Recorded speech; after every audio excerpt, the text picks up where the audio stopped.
All right, here we are, guys. What's up, sons and daughters? We are live on video for the first time. Shout out to getting all this set up. It should be really cool. We're really excited to start having these live on video. You can actually see what we look like in person. Do we have to go through like introductions or something, or should they get the picture with this? I don't know, but here we are. I'm Say your Sam. I'm name and your major and one fun fact fun about yourself. One fun fact about yourself. Well, here's a fun fact about all of us. We're all under 500 on our picks so far through the first 4 weeks. I'm here with the crew, Brett, Robert Irby, and Chris. And look, we're not doing so well, fellas, but maybe the switch to video will up the ante for our picks. Pressure's on now. I mean, Yeah, they the have to pressure. look at me make this pick. They have to see the uncertainty on my face as I make my point. The complete. Oh, we lost Brett. There he goes. Brett, we lost you in the KB Dome back there. Oh God, it's pretty hard, pretty easy place to get lost in. It looks like it's just one giant room. It's such an enormous stadium. Yeah, it's so easy to get lost. It's literally, you take a soup can, cut it in half, and lay it on its side. That's what it is. Did you know that they have like field side seating with full bar service? Yeah, it's insane. It's like, for what it is, it's like the craziest stadium. ESPN did a feature on it. Well, I think that would be a great locks trip to go out to the KB Dome. We might talk about another team from Idaho, a little bit later in the podcast. But guys, let's kick it off in the Southeast with probably the biggest game on the noon slate. Kentucky plus 6.5 at Ole Miss. The Wildcats and the Rebels. This is a big game in the SEC for two top 15 teams are playing in this one. Brett, you get the honors. Kick us off. That's weird going first. Like Irby said before, he's used to going first. Now everybody gets just to disagree with me and make me look dumb. But no, I think this is a tough one. 6.5. It's a tough spot. You're basically saying it's Kentucky. It's almost better than a touchdown than Kentucky at home. And I don't think so. I think Kentucky plays tougher football than Ole Miss. I think Ole Miss has been, they've been good. I'm not going to say they've been great, but I would say that overall, I think Kentucky's just a better team and a tougher team. So I think Kentucky's going to go in there. I think they're actually going to beat Ole Miss outright at a stadium that I don't think is that intimidating at all, personally. So no, they actually talked about Lane Kiffin said in his press conference today that he has basically given up on asking people to come to games. Yeah. And it will be 11 a.m. local time. Yeah, like if this game was at Kentucky, like Ole Miss they wouldn't know what to do because Lexington, the stadium. I forgot the name of the stadium. I know the Rupp Arena, but I forgot that's the basketball. Anyway, Kentucky's fans always show out and go crazy. Ole Miss, not so much. So I think Kentucky goes in there, and I think they actually win this game outright. Also, this spread opened at 1.5. Kentucky 1.5 dogs. It's moved all the way to 6.5. And where did I see? 76% of bets are going on Kentucky right now, and the money's about half and half. So people are kind of scared, obviously, of putting a lot on that spread. A lot of people are betting Kentucky. 3/4 people are betting Kentucky, but they're not putting a lot on it. So, but I still think Kentucky goes in with outright. Yeah, I think this is a really tough one, and I kind of agree with you that I do think Kentucky wins this one outright. Even again, we talked. Ole Miss doesn't have a home field advantage, not like these guys back here at Husky Stadium. No one shows up to games, so I think you can basically take whatever hook you're thinking of for home field advantage for Ole Miss, so you can throw it out the window. And another thing, something that we haven't dealt with Ole Miss for a while is there are some question marks on this Ole Miss offense. They have been really inconsistent. Last week against Tulsa, not SEC defense, they're playing Tulsa. They had 0 points in the second half, and they gave up 27 points to Tulsa's backup quarterback. Will Levis might not be the NFL superstar that he's been, hyped up to be, but he's sure hell better than Tulsa's backup quarterback. And I look at Kentucky and what they've been able to do offensively. They are a top 25 passing offense through 4 weeks. And yes, former Hokie Tavion Robinson has been playing very, very well with them. And Ole Miss's defense, 108 in EPA per pass. No, excuse me, that's their offense. Yep, 108 EPA per pass offense for Ole Miss. Irby, this was supposed to be Jackson Dart's year. He was supposed to be amazing. Lane Kiffin's offense. The Grove was supposed to be rocking, and we haven't seen it so far this year. And I think this is a pretty the value might be on money line here for Kentucky. That's just me. They're the most Ole Miss is like the most not disappointing is the word. Underwhelming 4-0 SEC team I've ever seen. Yep, pretty much. And before we go over to Chris, I do apologize for like flipping the screen everywhere. We are very new to this. So Sam please was trying bear to take with over us. the podcast. Jeez. I was trying. It looks like it should You're have already been the host, speaker man. mode. It should have been speaker mode. And I clicked it and it was my face. And I didn't want that. Look, just Chris, give us the pick. Who's going to win? You're lost with the new toy there. And live here from lovely Bridgeforth Stadium here in Harrisonburg, Virginia. So I had to give a shout out to my my captain's pick of the week from last week. So quick shout out, JMU. Thank you for proving me right. You guys basically laid a very good argument as to why. Remember I said last week, I thought the same way, the Costanza method. I'm in full force this week, and that's why I pivoted. I'm taking Ole Miss -6.5, and I'm going to tell you why. The narrative is basically, as you said it, they have a week 4-0. I think there was actually even some banter back and forth on social media this week that there are some other soft 4-0s, but why is Ole Miss given the SEC bias that plus them up pretty high in the AP top 25 because they haven't played anybody? And so it's one of those things where, obviously the perception of prior performance influences kind of their current standing, and their cupcake schedule to date hasn't really helped. But that's why I like to use metrics that are more inclined to be opponent adjusted and then the dominance in those opponent adjusted metrics. I'm a big fan of SRS, simple rating systems. For those who have not done it, it's essentially a way to kind of itemize out overall, I guess, strength of your team. Then it splits it down offensively, defensively, and then obviously all the way down the line for different like pass rush type breakdowns for both offense and defense accordingly. So the biggest weakness, this is going to be a matchup type game. And the biggest weakness on defense for Kentucky is its rushing defense. And the biggest strength for Ole Miss is its rushing offense. And that's a pretty significant gap between the two. I think rushing defense-wise, Kentucky is 49th overall, and Ole Miss at 7.04 adjusted yards per rush is 8th. And I feel like that's what's going to be the difference in this game. Close game, probably one that goes into the fourth quarter, but Ole Miss kind of leans on them. Listen, the SEC home field advantage matters in night games, and maybe if you have the 3:30 game, but on a noon kickoff, I just don't feel like that really exists anywhere really in the SEC. It takes a while for those crowds to get going in the Southeast Conference there.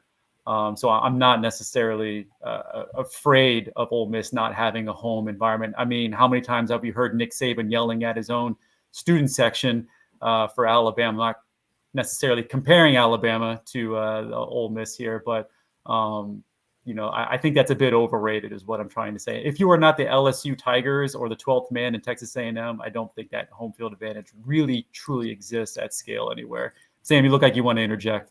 I was just going to say last week against Tulsa, there was maybe 100 people in the student section. So this is like not an SEC home field advantage. Remember that when you're betting on some of these games, just because it's a big football school does not mean it's a big football environment. Seems like they're a little bit more interested in the tailgate than they are the actual football game. Also, just checked on DraftKings Sportsbook. The current money line as of September 28th at 8:26 p.m. is plus 210 for the Kentucky Wildcats. Robert, are you on the Wildcats as well? You did mention how much I love Jackson Dart, and I am a big Jackson Dart guy. I've honestly, since Lane Kiffin has gotten to Ole Miss, I've tended to lean pretty heavily on them and pick them pretty often.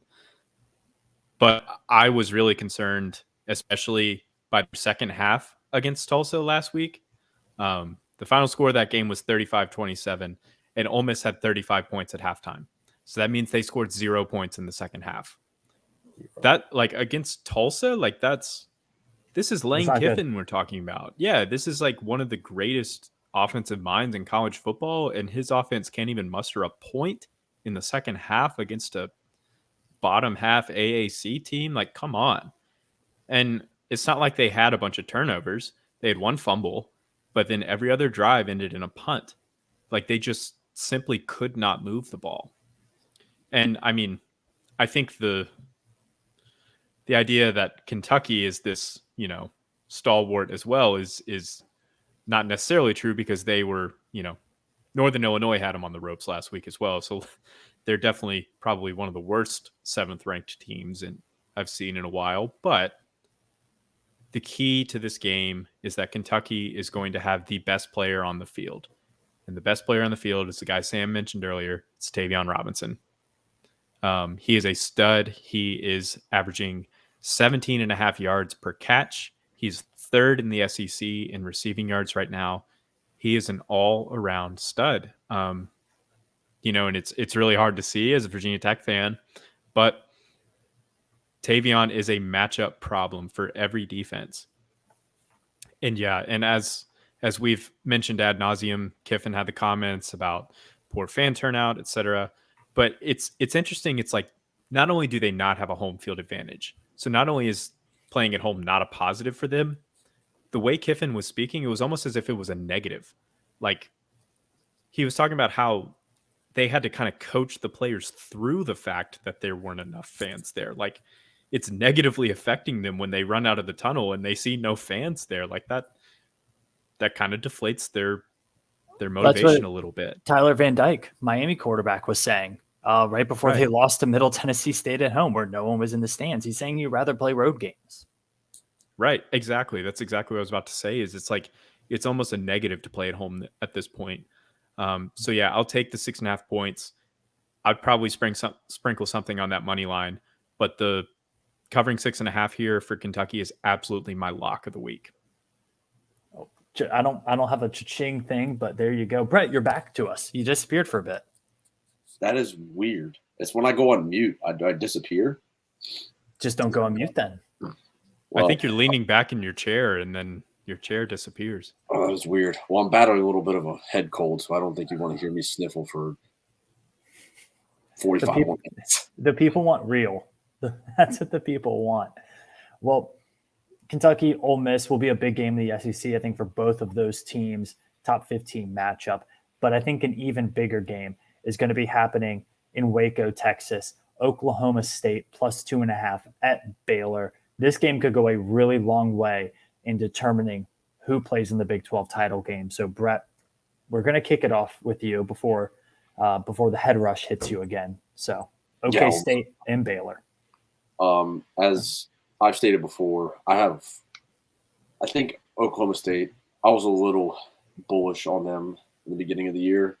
I think they're not quite as good as I thought they were going to be. But granted, I still think they're pretty good. Spencer Saunders, I mean, he's pretty incredible to watch when he's on, but he's also, when he's not on, he's pretty hard to watch. But Baylor last week, that was a pretty big win against Iowa State. Iowa State, another team that I was wrong about. I thought they would win 4 games, 5 games, but they look a lot better than I anticipated as well. Oh, it's almost like losing Brock Purdy was like addition by subtraction in a way. They don't have a guy back there just launching the ball. But I think I'm just a bunch of underdogs this week. I still like Oklahoma State here, even at Baylor. I just think that they're I think the best player on the field is Spencer Saunders, and I think he's the one that's going to be the one that makes the difference in this game. I think also Oklahoma State coming off a bye week is pretty important. So especially going to at Baylor. So Baylor just came off a slobber knocking game against Iowa State. So I think because of the bye week, and I think that they have the best player on the field. I think Oklahoma State, even though as dogs, I think I like them at Baylor. Yeah, I'm with you on Oklahoma State on this one. Spencer Sanders is pretty darn good. He was a big question mark for this team coming into the season. Like, would he progress? Would he end up getting better here in his senior year? But he has been number 9 in expected points added per pass, 65% completion percentage, almost 1,000 yards, 10-to-1 touchdown to interception ratio. They haven't played a very tough schedule They've had a few cupcakes in there, and the one non-cupcake they played was Arizona State, who is a dumpster fire of a program, but they've played very well. And also keep in mind, this is a revenge game for Oklahoma State. They were a yard away from going to the college football playoff last season and didn't get it. I think there is a bit more added motivation for this Oklahoma State team. And another thing I want to bring into is like Baylor offensively, I have some question marks for them. They've played Iowa State, decently good defense, well-coached defense, but not a lot of talent. They traveled to Provo earlier this year to play a really good BYU team, but it's a BYU team who has one glaring weakness, and that is they cannot stop the run versus anybody except for Baylor. Baylor ran the ball 52 times and averaged 2.9 yards per attempt. They ran it 52 times, and they still could not establish a running game. That shows me that they're a little bit stubborn on offense to keep running the ball. And it shows me that they can't push around a defensive line that's kind of remotely talented. Oklahoma State's going to be probably the best defense that they play all year. I like Oklahoma State in this game to control the line of scrimmage. And give me the Pokes in this one, plus 2.5 in a revenge game. Yeah, Baylor's also given up 8 sacks this year already. So talking about a defensive line that's pretty stout, and with Oklahoma State, the defense is pretty strong. That might not bode well. Yep, not a good sign. I couldn't disagree more, which makes me feel even better about my pick here. So that should make you feel really good. We're terrible gamblers. At first, I saw this game as just number one. It's a coin flip type game. These are two fairly, I would say, consistently solid performing Big 12 teams. And so when they meet, obviously it's going to be somewhat of a close spread, which is indicative. But I was kind of, I thought Baylor would have been favored by a little bit more. So getting them at less than a field goal, because I do think they are the overall better team. Just getting a little bit of value and having them as a home slightly under 3 a field goal type spread, to me, it just provides a little bit of value there. If I do believe that they're going to win the game, which I think they do. And PFF and composite type ratings have them as the higher rated team across the board as well. So I feel like I'm not only getting the slightly devalued home team, but I'm getting the slightly devalued home team that's actually the overall better measured team as well. And their schedule to date, having to play at BYU and at Iowa State, I believe that they went 1-1 in that, and Oklahoma State hasn't really. So they're coming off of an untested schedule and a bye week, and they really don't have a measuring stick type game. This is that game for them. And I'm surprised you guys touted the strengths of the Oklahoma State defense, when I think that's their biggest weakness coming into it. Opponent adjusted defensive SRS, they're ranked 99th. They had a bad game. That to me is very indicative of the biggest loss in this game coming into it, which is they don't have Jim Knowles anymore. He's the defensive coordinator for Ohio State. And that's a big weakness coming on the board, because Mike Gundy's never really been known for defense until he had him. And now he's gone. And I feel like this is going to be that type of game where they get a little bit exposed. Baylor, not necessarily great on offense, I think, until now. You talked about that anemic run capability, but once again, BYU is not great, but they were playing at home at night, and that's a tough environment to try to do anything. And I think that's going to be a little bit different for Baylor playing at home against what I would consider to be a deflated defensive capability. So the last point is, I just think that Dave Aranda is a good coach. He's going to have his team ready to play with a pretty narrow spread here. Factor everything together, I feel like getting Baylor minus 2.5. I'm not going to say lock here, but I'm pretty confident in this game that you're the better team and should be able to pull this one off at home. Yeah, I'm with Chris on this one. I'm on Baylor. This was probably the toughest, one of the tougher ones for me to get a read on. I think the main reason for that is Oklahoma State just hadn't played anybody. Right now you're looking at their schedule thus far has been Central Michigan, who's 1-3, only win is against an FCS team, Arkansas Pine Bluff, and Arizona State, who is one of the worst teams in the Power 5. So I don't know. They've looked really good, but also, have they played anybody? I don't know. Sanders looks good, 10 touchdowns, 1 pick. But again, I just don't know how to read it. Whereas Baylor has played a pretty tough schedule thus far, with that BYU game on the road, and then also playing Iowa State on the road. Not that Iowa State is that strong, but that's, a road conference game. That's tougher than anything Oklahoma State has done. I haven't loved what I've seen from Baylor in those games, but I've liked it enough. Liked it enough? I've liked it enough. And here's a stat for you. Dave Aranda, he is 7-2 straight up at home against Big 12 opponents so far in his career. That's pretty strong.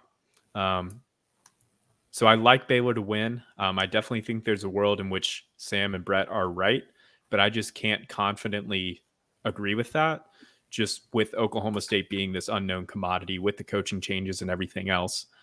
So with the 2.5 spread being so small there, I think the smarter play here is just to take Baylor, just to win. And, as I've said before, it's hard to win a game by 1 or 2 points. So do you think the winner of this game ends up playing for the Big 12 title? And losing to Kansas State? Absolutely. Because the Big 12 might be the most top-heavy, crowded conference this season. Actually, I think it is. I don't think it's close. It's it's going to be very chaotic. But there's a lot of frisky teams. Like Iowa State showed they can be a frisky team. Obviously, Kansas State, even though they played like crap the first 2 games, showed last week that they can beat anybody. So I think Big 12 almost, except for like few teams that we know, I think top end, yes, anything can happen, but I think there's a few of those middle of the pack frisky teams that really could screw some things up. Yep, and don't forget the 4-0 Kansas Jayhawks, who, along with that Kansas Duke game, backdoor cover for Duke, and then the Tennessee-Florida game, backdoor cover for Florida, and then the Wake Forest-Clemson game, backdoor cover for Wake Forest. Not really a backdoor cover. They stopped the 2-point, but that's 3 just really brutal losses for the podcast. Kansas and Washington State were the worst. I bet Kansas and Oregon. Kansas and Oregon. Those are the worst 2 beats I've ever had, I think, in my life. Pretty rough. Well, let's talk about our sponsors there in the bottom right corner, and that is the DraftKings Sportsbook. And guys, I'm going to go a little off script here. I know there are a lot of options now in the state of Virginia, which is a good thing. We love it. We love good business competition. But I'll tell you, NFL season is in full swing, and there's no sportsbook that's giving you as many options and as many ways to bet as DraftKings. They're just not. I work in the industry, and I'm telling you, there is not a sportsbook that has as many offerings right now as the DraftKings Sportsbook.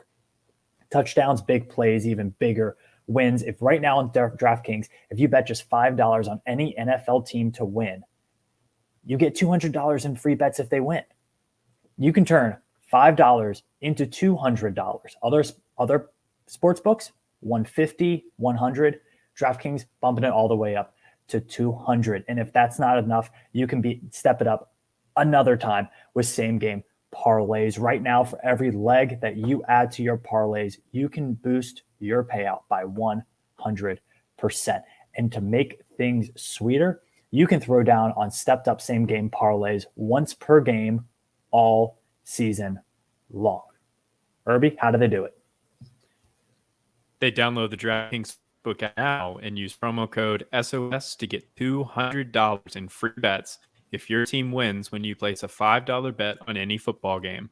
That's code SOS only at DraftKings Sportsbook, an official betting part of the NFL. Minimum age and eligibility restrictions apply. See show notes for details. Yes, please see those show notes for details.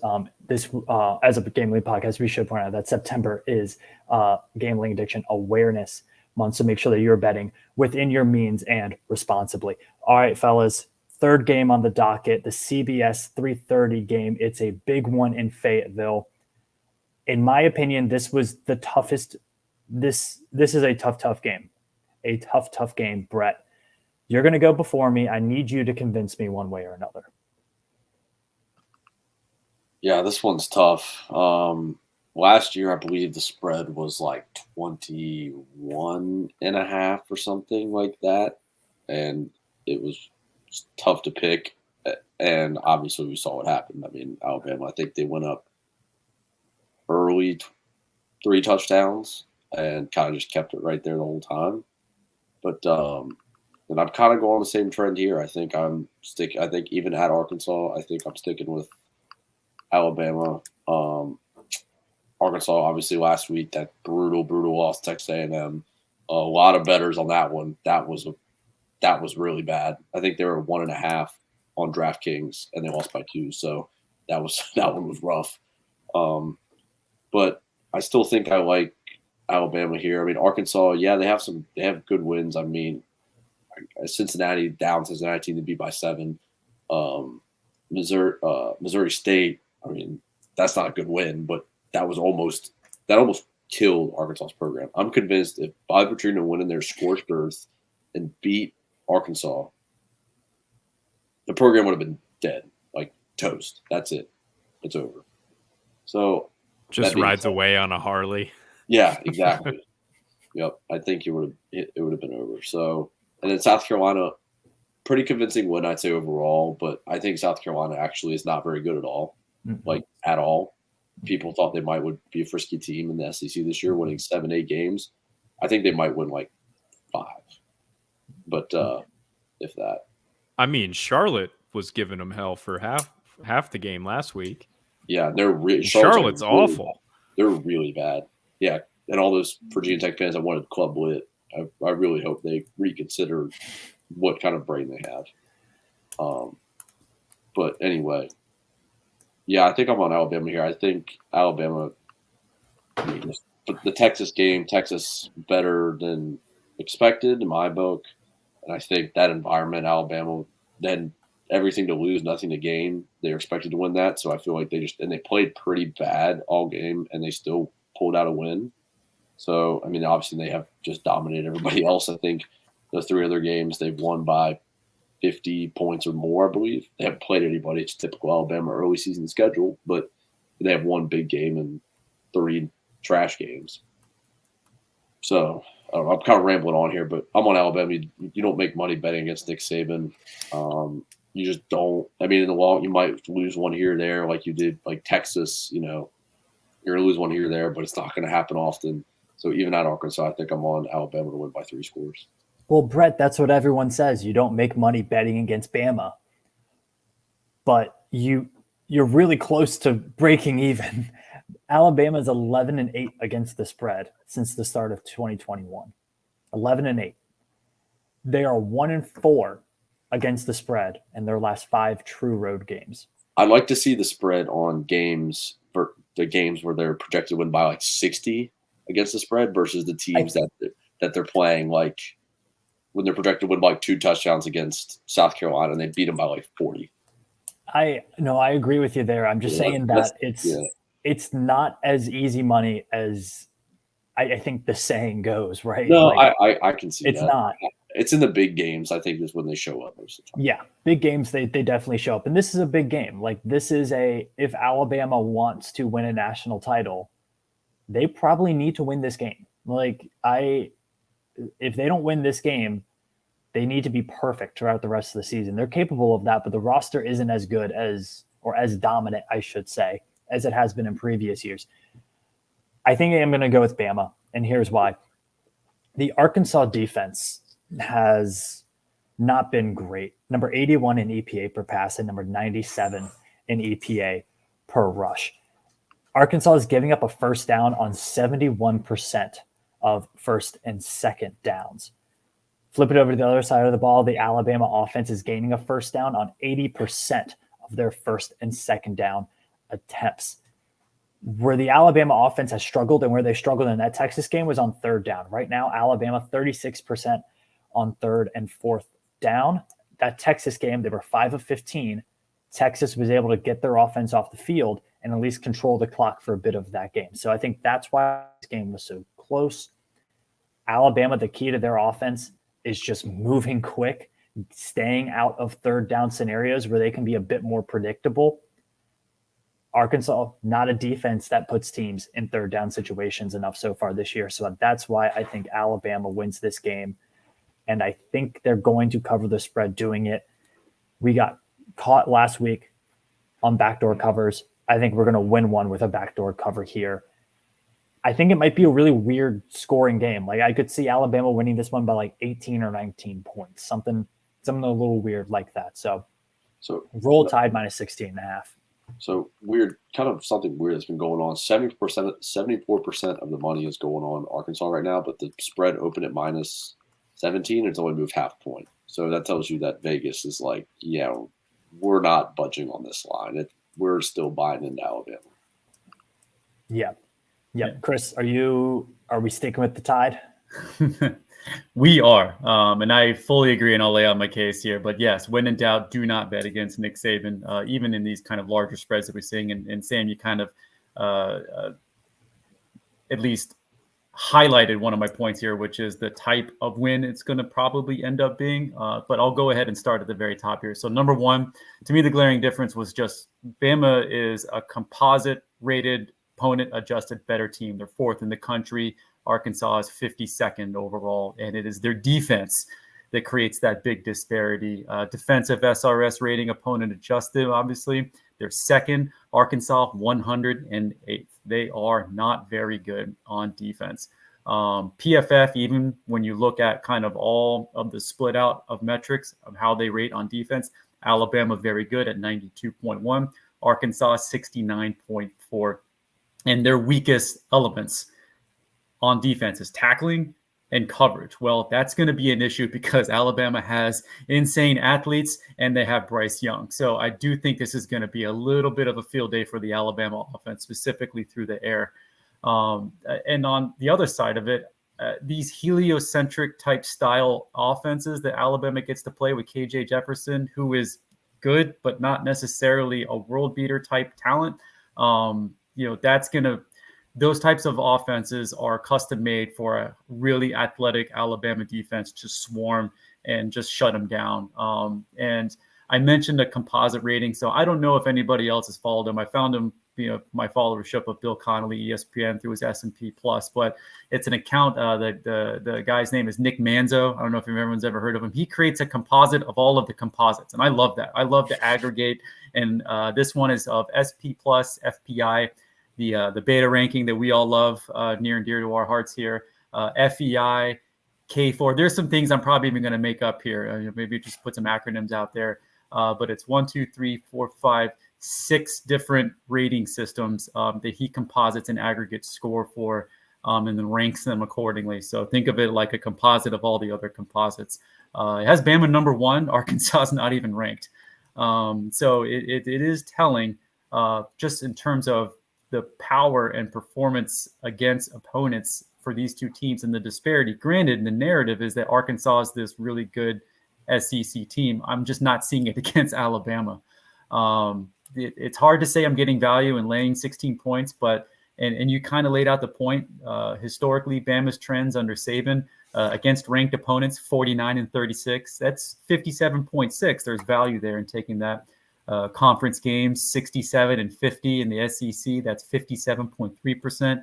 And as an away favorite, 30 and 24. That's 55.6%. But each of these trends had an average margin of victory. And Sam, you kind of alluded to it, 18 points. So that's the average margin of victory with a 3.5 point performance above the spread there on average there. So that means that you're getting value on this line up until about a minus 20 on Alabama spread. So I'm getting 3 basically bonus points in this. And I look at the actual disparity of where I feel like this game's going to be decided.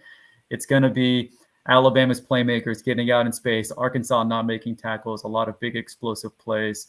And then on the other side, Arkansas not necessarily being able to play or not able to keep up, and then having to maybe try to score what you could consider a backdoor type cover. I just don't see that happening. I feel like this one's going to be put out of hand. Granted, they're going to probably pan over to John Daly in his Hogs hat on the somewhere in the press booth area, and they're going to suck me back in because it's hard to root against Arkansas. I really like them as a team. Nice fans, but God, their chant is annoying. Holy crap. Really annoying. The Dog Bowl at 2016. Oh my God, that was brutal. It was pretty quiet in the second half, though. I was this close to leading that game early. I mean, this close. Yes. I had a friend get food poisoning and I stayed. It was great. Anyway, I am contemplating whether I should be like you guys and just continue to blindly put faith in Nick Saban to cover every spread and just place my money on Nick Saban. And honestly, I'm going to feel pretty stupid if I get this pick wrong, regardless of the outcome. But I'm not going to do it. I'm taking Arkansas. Here's why. Oh, Arkansas's loss last week, was a pretty huge fluke in my mind. Not only like the bizarre field goal miss at the end of the game, but like they dominated in almost every stat. They had more yards, had that weird like fumble on the 1 yard line where KJ Jefferson decided he was Superman, and A&M takes it all the way back. Like, I don't know. I think Arkansas is legit. I don't think they're legit enough to win this game by any means, but I think 16.5 points at home is a little disrespectful. And it is so hard for me to bet against Nick Saban and Bryce Young because those two are absolute cash. But there are some real concerns with their offense. Bill O'Brien, you guys know my feelings on Bill O'Brien, but he's clearly not savvy enough as a play caller to utilize this weaker skill position group that they do have. They don't have, Alabama went on this insane run where, what did they have? 5 first-round wide receivers in the last 3 drafts, plus a second-rounder in John Mechie. Like, that's insane. And they don't have those guys right now. And O'Brien is not savvy enough to figure out how to use this lesser group. I think Bryce Young will do what he does, which is just do enough to win. And he's just a winning player. And I love Bryce Young. He's my favorite quarterback in college right now. And he will make those plays when it counts. But Bama wins by a much closer margin than 16.5. Like, I could see them winning by like 10 or maybe 14.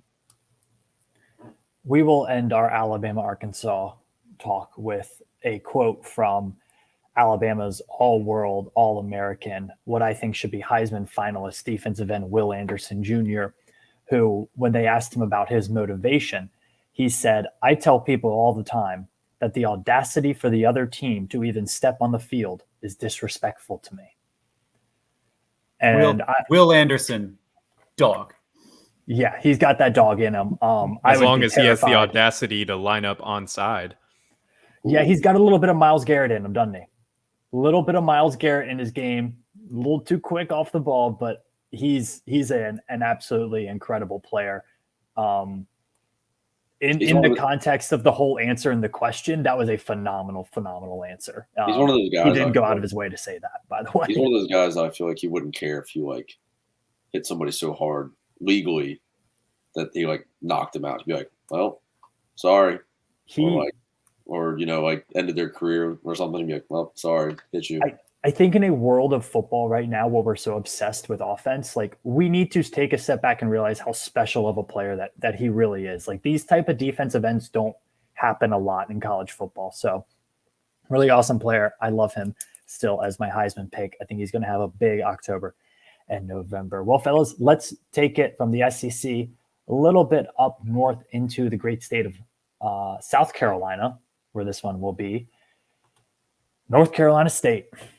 +6.5 at Clemson. A game that could decide the ACC Atlantic, a game that we've been looking forward to for quite some time. Brett, the Wolfpack, and the Tigers. So stupid last week. How many of us said that Clemson was the lock of the week last week? I think it was, I don't know. There was a few of us, I think. I wasn't on the podcast, but I probably would have said it too. Yeah, no, I think we did say it was your lock of the week without your presence. I'm pretty sure. We did. But you guys know me. Yeah. So well, we know your wife. Yeah. NC State, their defense has impressed me overall. The game against Texas Tech. Texas Tech is obviously a very competent team offensively, just because of what happened last week and the previous games. They've against Houston and other teams that they looked good, and NC State made them look like they'd never seen a football field before.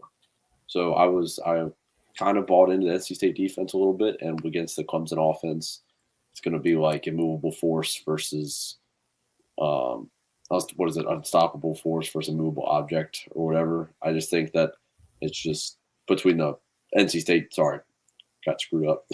The Clemson defense versus the NC State offense, and the NC State defense versus the Clemson offense. It's just going to be a slugfest the whole game. And I think just because it's at home, I think I'm taking Clemson. I'm not taking Clemson on any more locks of the weeks for the rest of the year. Just not doing it. I don't think they're as good as or as back as I thought they were after playing Wake Forest last week. But I think Clemson does win by a touchdown in this game, or 10 touchdown or so. Not pretty. It's not going to be pretty, but I think they can win a game where it's like 21 to like 10 or like some for 28 to 21 or something like that. So it's not going to be pretty, but I think they can at least win by a touchdown, especially at home. Yeah, I think being at home is going to be huge for Clemson because unlike Ole Miss, they do have a home field advantage. One thing with Clemson last week, if we look at that Wake Forest game, they were missing a lot of pieces on defense, and they were missing a lot of pieces that we didn't really know how severe some of the injuries were. Dabo's pretty close chest with those injuries, and he is this week. Clemson defense right now, number 7 expected points pass, definitely not where we thought they would be. But again, they've had injuries. Today in the press conference, Dabo said, quote, "We are in a better spot, still some game day decisions." So maybe a little bit better against NC State. I don't think NC State necessarily, as good as Devin Leary is, I don't think they're as dangerous vertically passing as Wake Forest is. Still, that's definitely some concern. Let's play a game real quick. Let's play Guess That Quarterback. One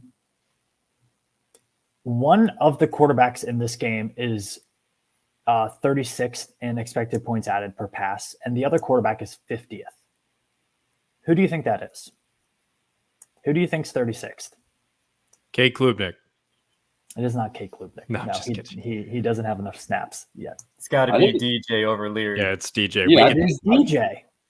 Yeah, I think the thing is DJ. He's not. I think he's just he's kind of like got the Tyrod Taylor aspect, and like Tyrod in the NFL.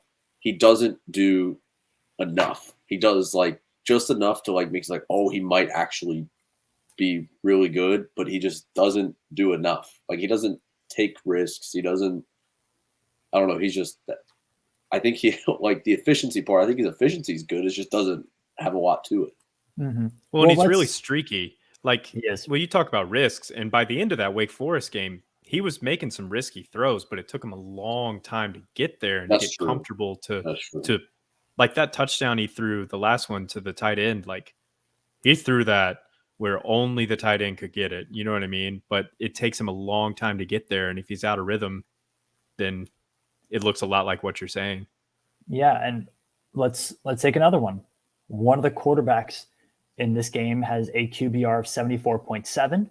The other one has a quarterback rating of 48.5, which is the same quarterback rating as Grant Wells for Virginia Tech.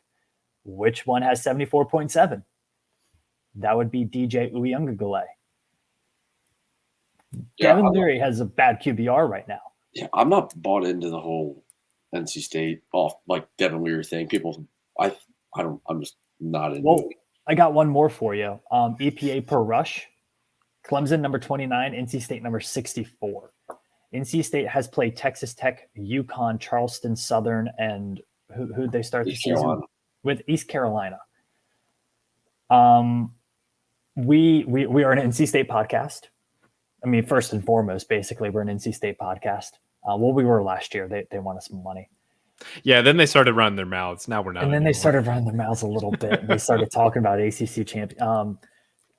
I'm struggling to find a matchup somewhere in this game where NC State's a better team than Clemson, and they're playing at Clemson, and it's probably we haven't talked about the Hurricane yet, but it is probably going to be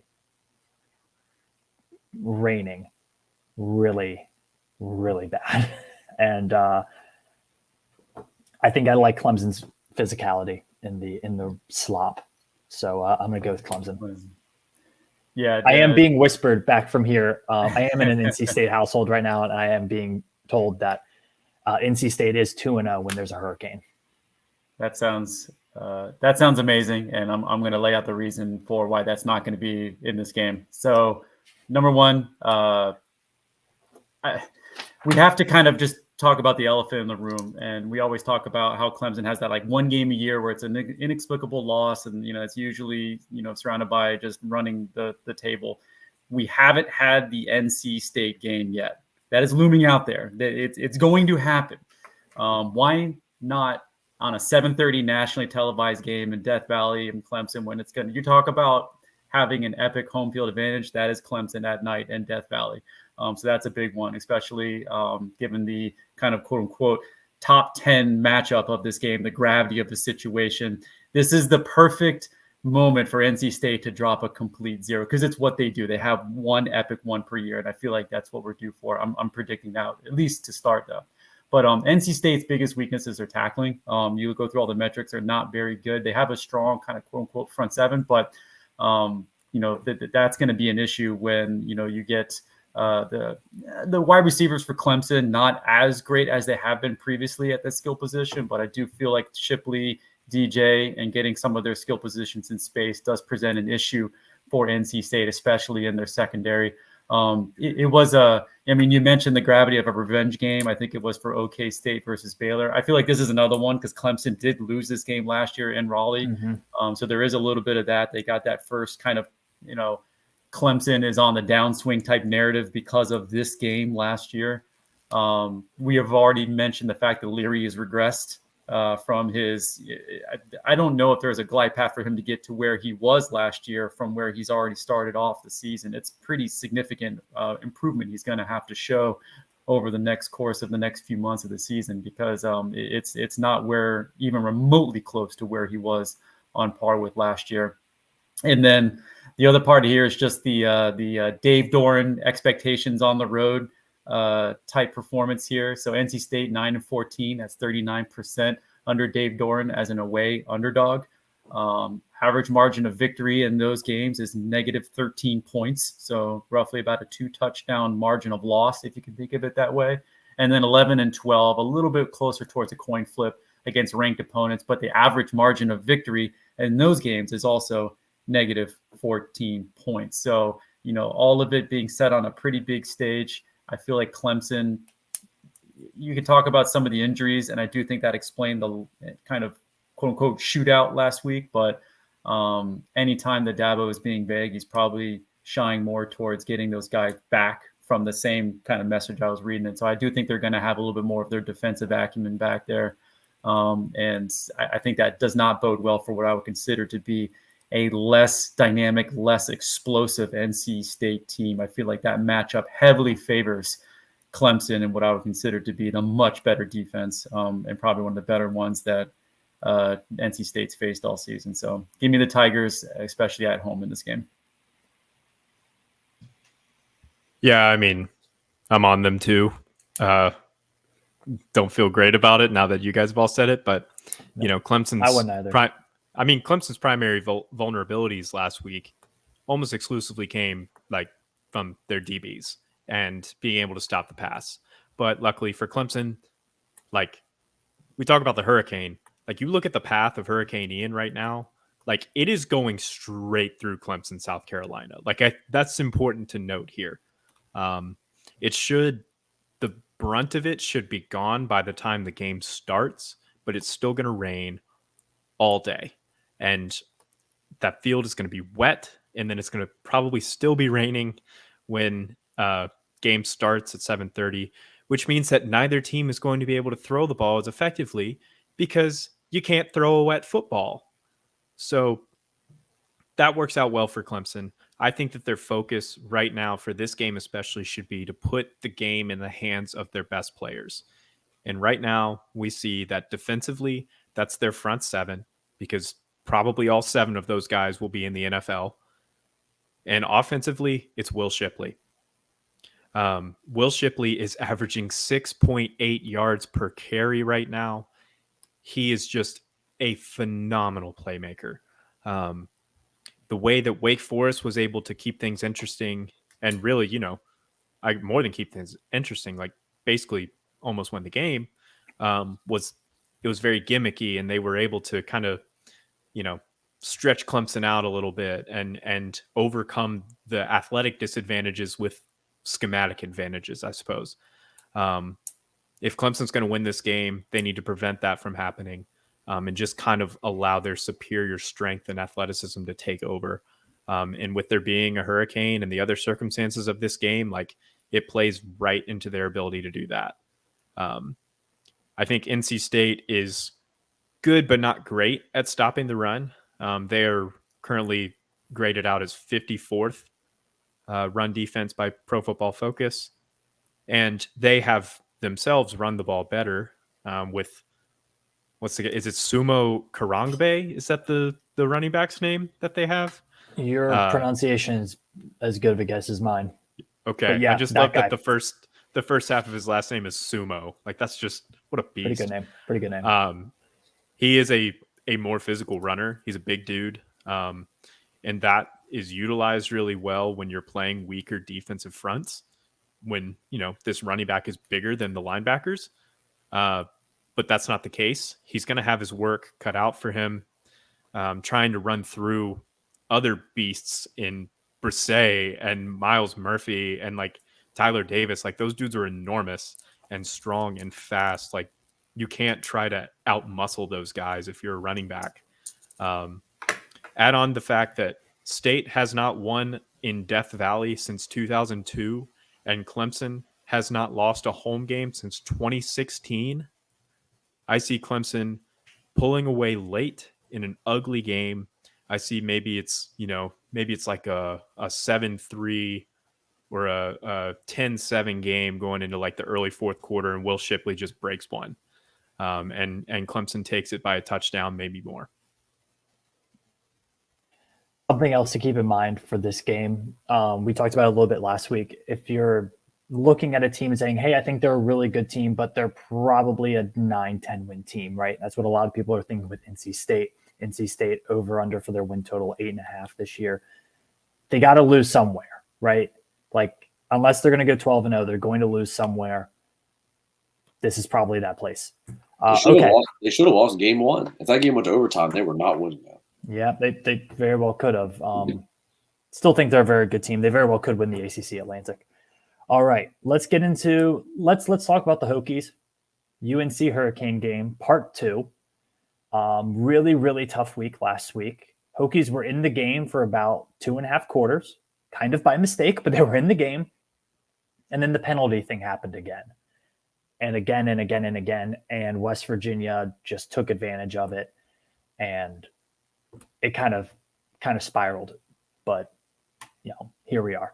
The Hokies are 8.5 point dogs at UNC, a UNC team that offensively, elite, defensively, maybe the worst team in FBS. They are very, very bad on defense.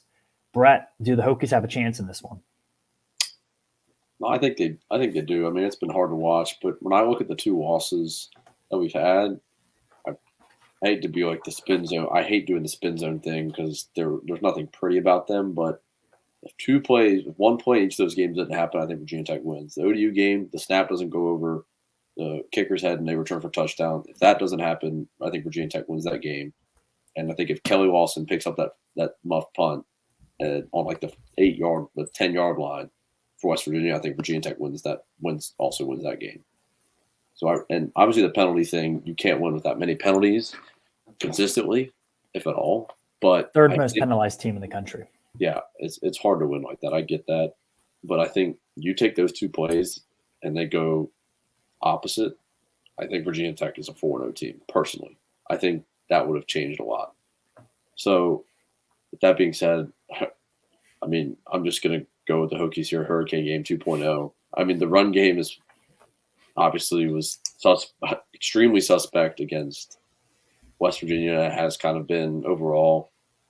But if there's a team that should be able to run the ball against or do anything with a pulse, if you have a pulse against North Carolina's defense, you should be able to score the football. So that's kind of where I'm going at. I just think there's one thing for sure that Virginia Tech is doing now that I think the previous staff did not. Virginia Tech is a tough football team, I think, overall. Maybe not mentally they're not as tough, but they are hitting much harder, swarming the ball. And they would have, I mean, yeah, personal fouls suck, and like unnecessary roughness penalties and that kind of stuff sucks. But I think these guys are hungry. I think they want to win, and I think if there's a team they can punch in the face, it's this one. And I'm pretty sure North Carolina is having some serious internal issues. Tony Grimes last week got in a fight with what player? It was Noah Taylor, the linebacker. Yeah, the UVA transfer, correct? That's right. Yeah, and they were like pretty much throwing hands on the sideline. So I think there's some serious internal issues going on in North Carolina. Whereas at Virginia Tech, I don't think there's any internal issues going on. I think they're just an average football team, below average football team. So I think the hungrier team, I think, can at least cover the spread. I'm not going to say win, but I think the hungrier team can cover the spread here at 8.5. Brett, I agree with guys. Wait, hold on a second. Aaron Judge just hit his 61st home run. Are we going to cut into that? No, we're not going to cut into that. Also, congratulations on tying the record. Now he has to beat the record. Yeah, congratulations on tying the record. That isn't even the record. It's the AL record. Who cares? It's the dumbest thing that Call me ESPN when he gets to and 70. Yankees fans have ever concocted. Don't get me started. All right, back to something that matters, Robert. All right, something that matters. ACC Coastal Football matters. I agree with what you said. I think Tech very well could be a 4-0 team. However, they aren't, and that's because they make losing plays. They make bad snaps. They don't recover fumbles. They have too many penalties. They miss wide open receivers. They don't know blocking assignments. Those are all fixable things, but right now it's like Tech is playing a round of golf or like a weekend tournament of golf, right? If anybody golfs, you can't fix your swing in the middle of the round. All right. If something's a little off on your swing, you're not going to fix it in between holes. You just got to live with it. If you try to fix it too much, you're just going to mess something up and you're going to overcorrect. Right now, Tech is having that problem. Showed up to the course, couple issues in their swing, wasn't looking good. If they try to overcorrect this thing, and I think if they try to think too much about the penalties, or they think too much, I have to hit this open receiver, or if they think too much about little special teams plays here and there, I think it'll only get worse. I think if you're Virginia Tech, your really only option is, what am I doing well? Let me stick with that. Right now, what they're doing well is offensively, they cannot run the ball. Nor should they try to run the ball. I think you need to, I understand it's going to rain against Carolina, might not be the best game for this, but I think you have to throw the ball 40, 45 times a game in order to have hopes of scoring points, right? Grant Wells has missed some open receivers this year. Yes, he needs to play better, but he also has shown the talent to be able to push the ball downfield in a way that was kind of promised to us when he was transferring from Marshall. So that's really all you got to do defensively. Keep swarming, keep hitting guys. Bad roughing the passer on a 4th down. That really sucked. A hands to the face that was, again, that can be called on every single play. That sucks, but you got to keep playing aggressive. You can't think about it too much. Just go out there and play. I would like to see them kind of tailor the offense towards King a little bit more, tailor it towards Caleb Smith a little bit more than they are. I think they're almost trying to spread the wealth too much.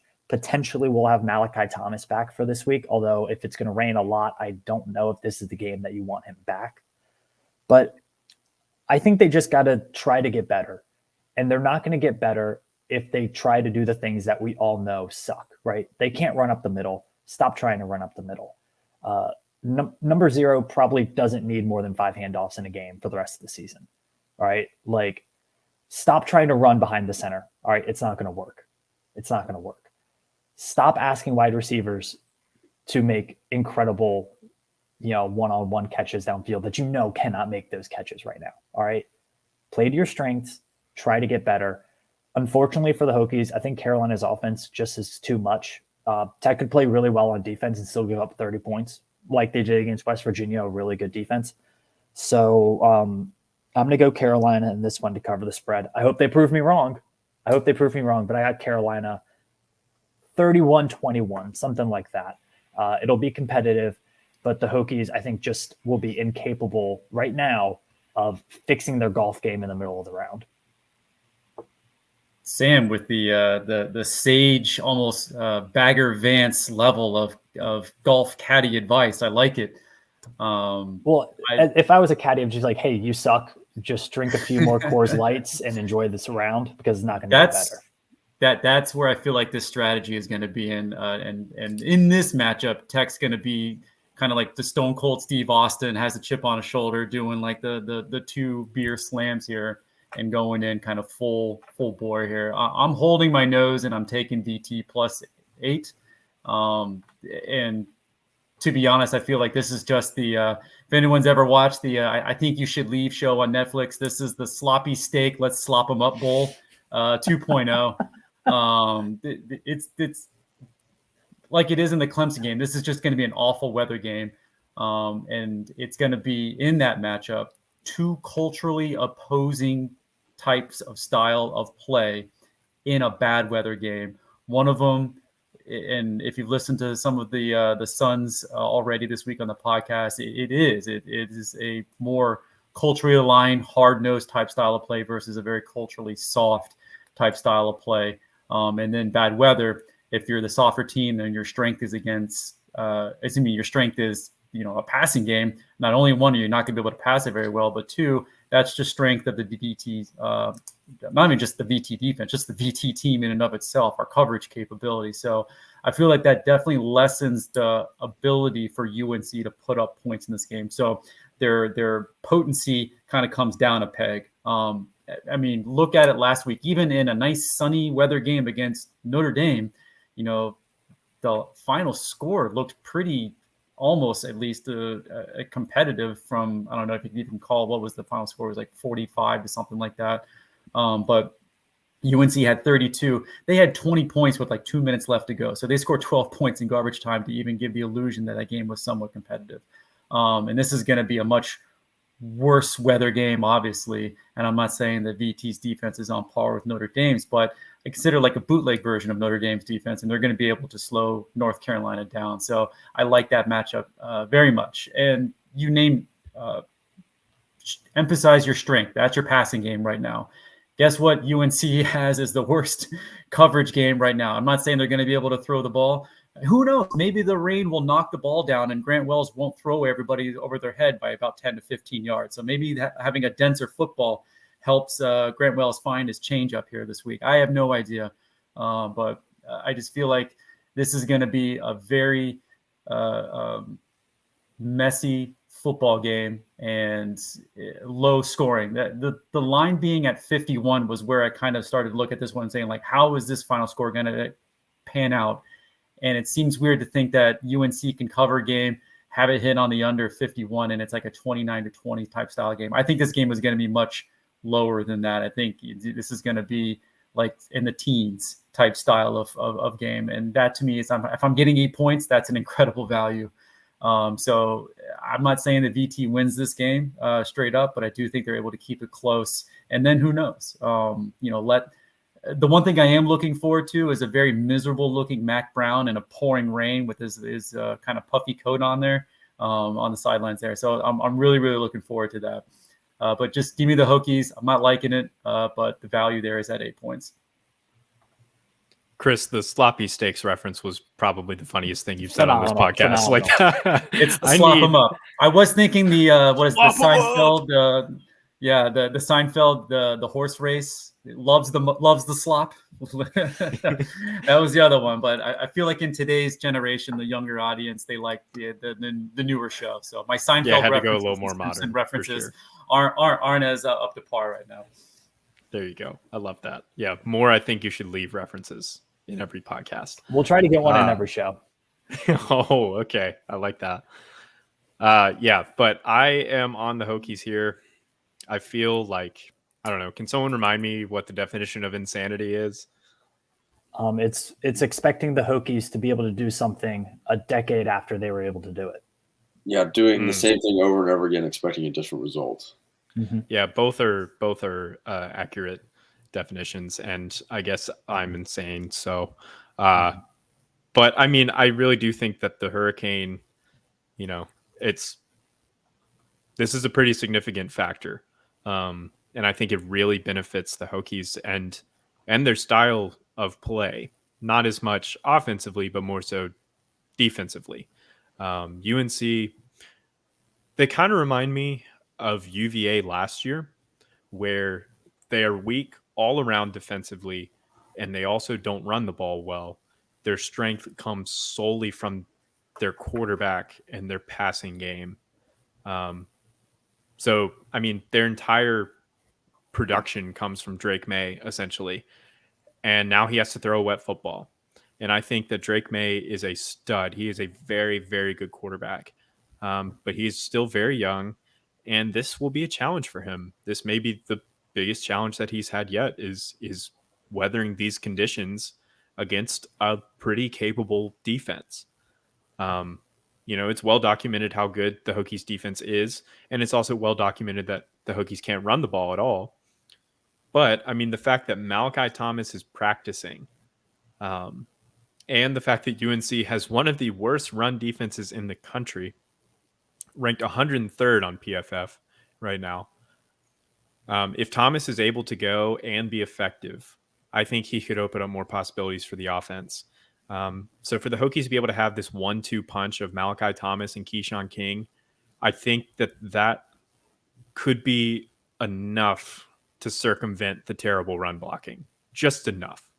You kind of have these two conflicting styles where like Thomas is strong between the tackles and King is this electric playmaker on the outside. Like you can kind of keep, they're not blocking well. So what you have to do is, you have to kind of keep the defense on their toes. And if you're going east to west and north to south and you're stretching the defense apart, which I think you could do with these two running backs.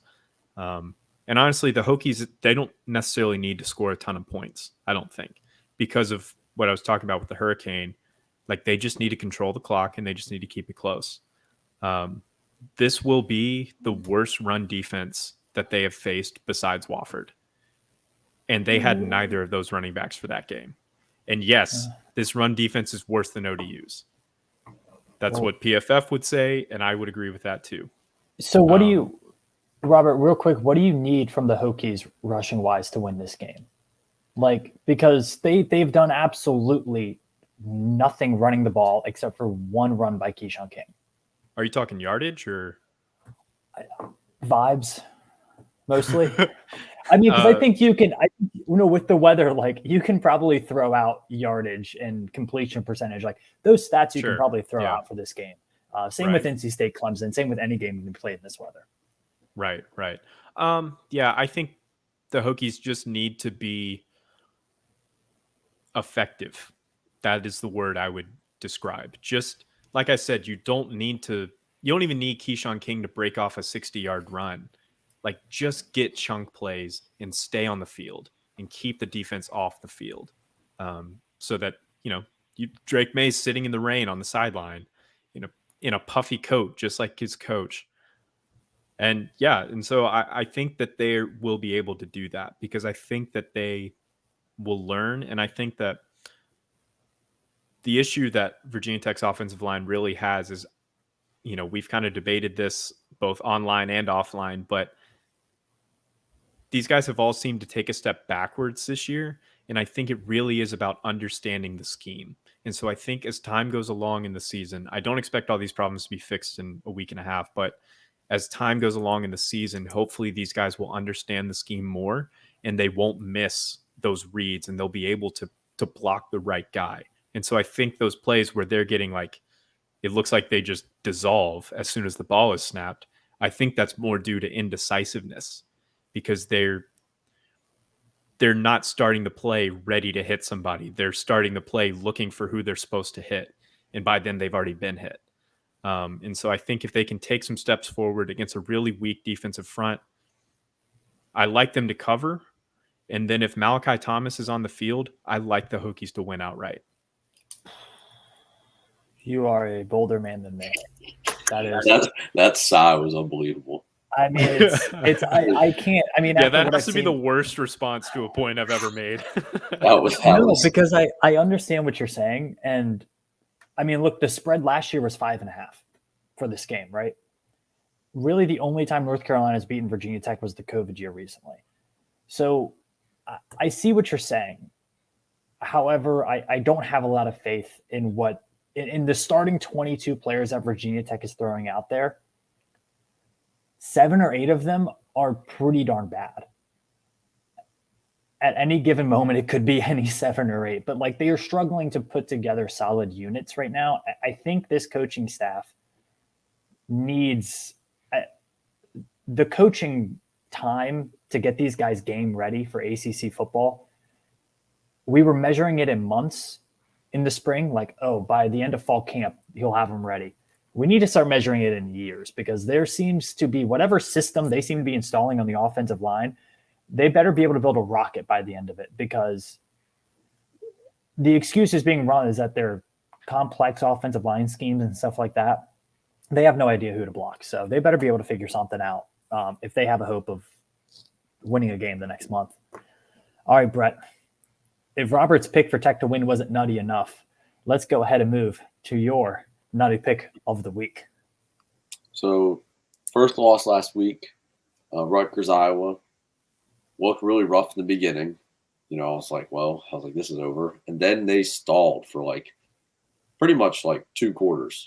I was like, okay, we're alive. And then obviously they 2 touchdowns in the towards back half of the fourth quarter killed it. So 35.5 is under 35.5 is a very bold pick. But I mean, why wouldn't you? I mean, that's hilarious, especially Rutgers and Iowa. This week I'm going with another pretty crazy under. I just like doing these unders. You have to be pretty sick to do them, but it's pretty funny watching these hit just because you're like, wow, these teams really suck. San Diego State, Boise State under 39.5. San Diego State's offense completely abysmal. Braxton Burmeister, pretty sure did he get benched or is he hurt? He got hurt. Yeah, that's okay. I thought he got hurt. But he's doing what he did last year. He's playing hurt, their offense and it's sucks. bad. Yeah, their offense sucks. It's really bad. And then Boise State, Herbie's dark horse Heisman last year, Hank Bachmeier, entered the transfer portal on Tuesday. So now Boise State is scrambling for another quarterback. So that's where they're at. And Boise State, arguably probably the worst looking Boise State as a program has looked in the last decade, I would say, just from a culture standpoint, player standpoint, fan standpoint, not really a lot going on there. So I think under 39.5.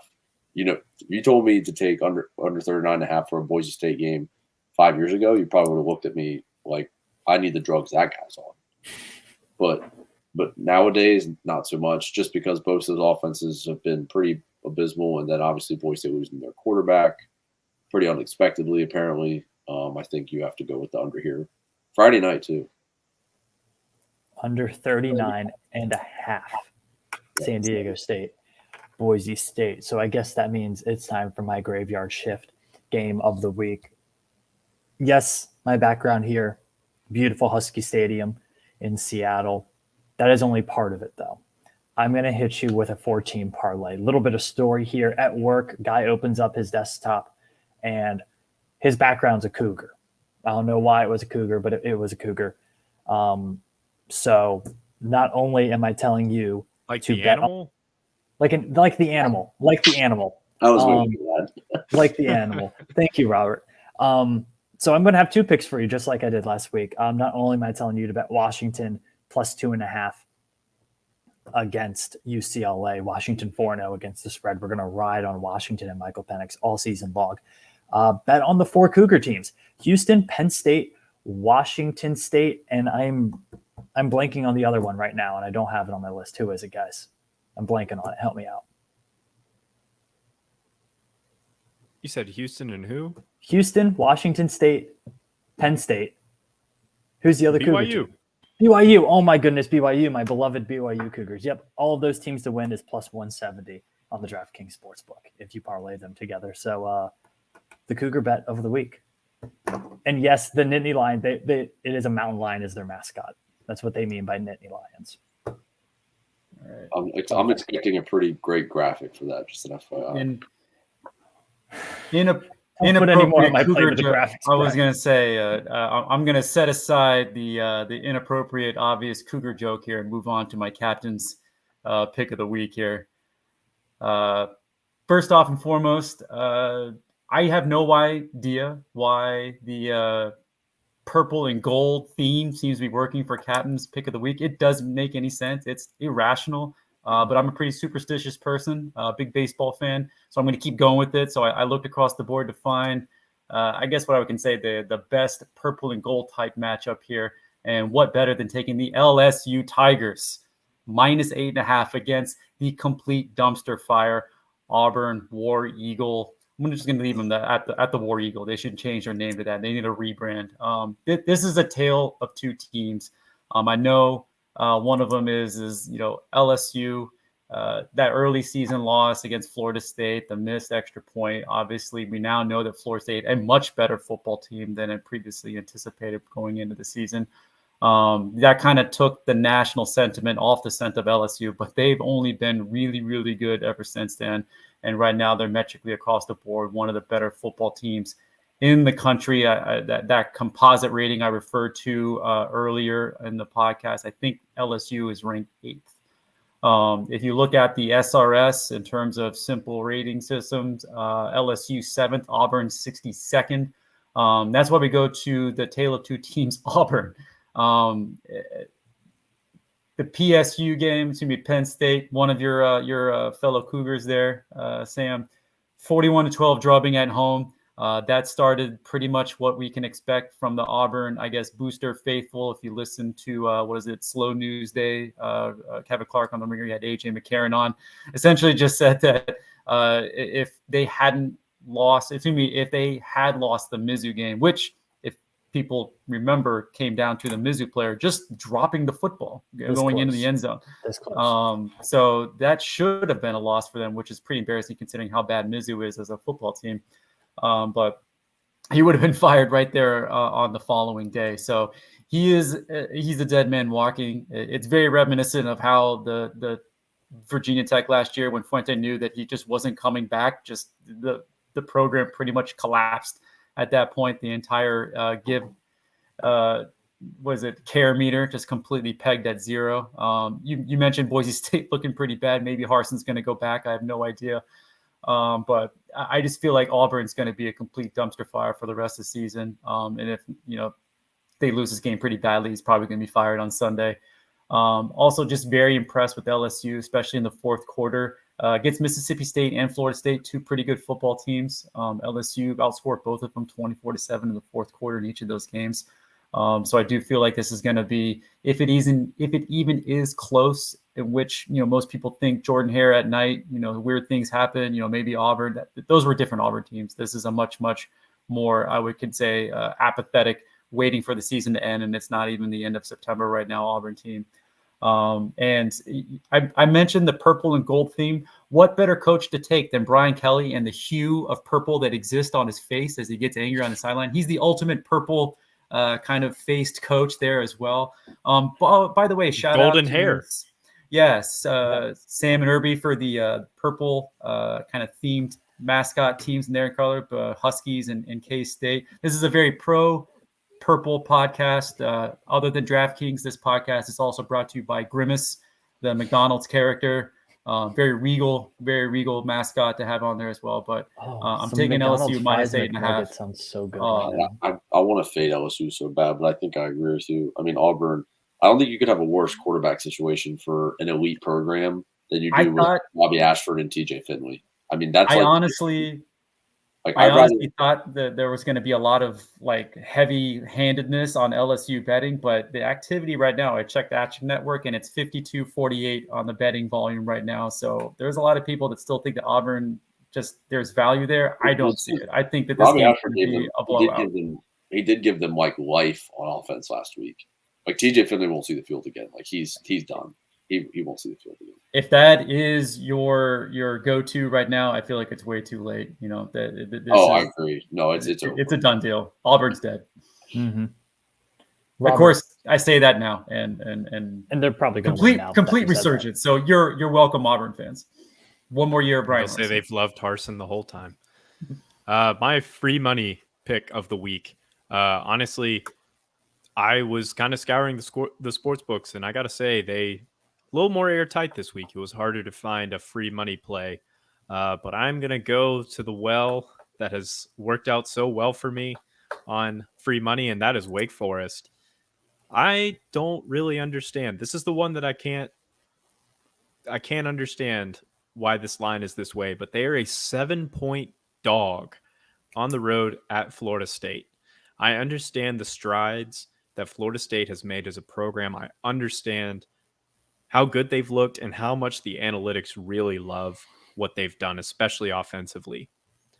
But Wake Forest also just went toe-to-toe with the 5th-ranked team in the country. Like, Wake Forest is really, really good. I think you could make the case that Wake Forest is the second-best team in the Atlantic Division because of what Hartman can do and just his veteran presence and his ability to keep plays alive and to, find that veteran group of receivers that he has. Like, this is the most experienced offense that Clawson has ever had. And maybe Florida State manages to pull it out at home. That could very well be the case. But I mean, Wake Forest is a top 20 team. I guess they're ranked 22 right now, but this is still a top 20 caliber team that is going on the road. Yes, but they are way better than a 7-point dog here. I think the free money play is +7. And I would also think about that money line too. Because I just think they're the better team, and I think there's a pretty good chance they win. I love it. I love it. Well, that's it for our first ever YouTube available show. Congrats, everybody. Sorry, it'll be much nicer next week. We'll have much fun. Graphics, we'll figure out how to rock everything. Yes. Oh, Brett, you disappeared again. Any final thoughts on the card this week? Got to do better than last week. Got to do better. Last week, outside of the Locks podcast, was the roughest betting week I've had in a long time. We'll put it that way. But I mean, you win some, you lose some. So leading up my to last thought, I was going to say my last thought would be to take a look at where Hurricane Ian is heading and bet the under in those games. Yes, Virginia Tech, NC State, all of them, bet the under. There you have it. All right, that'll do it for us. Robert, sign us off. We need a big one this week. Go Hokies.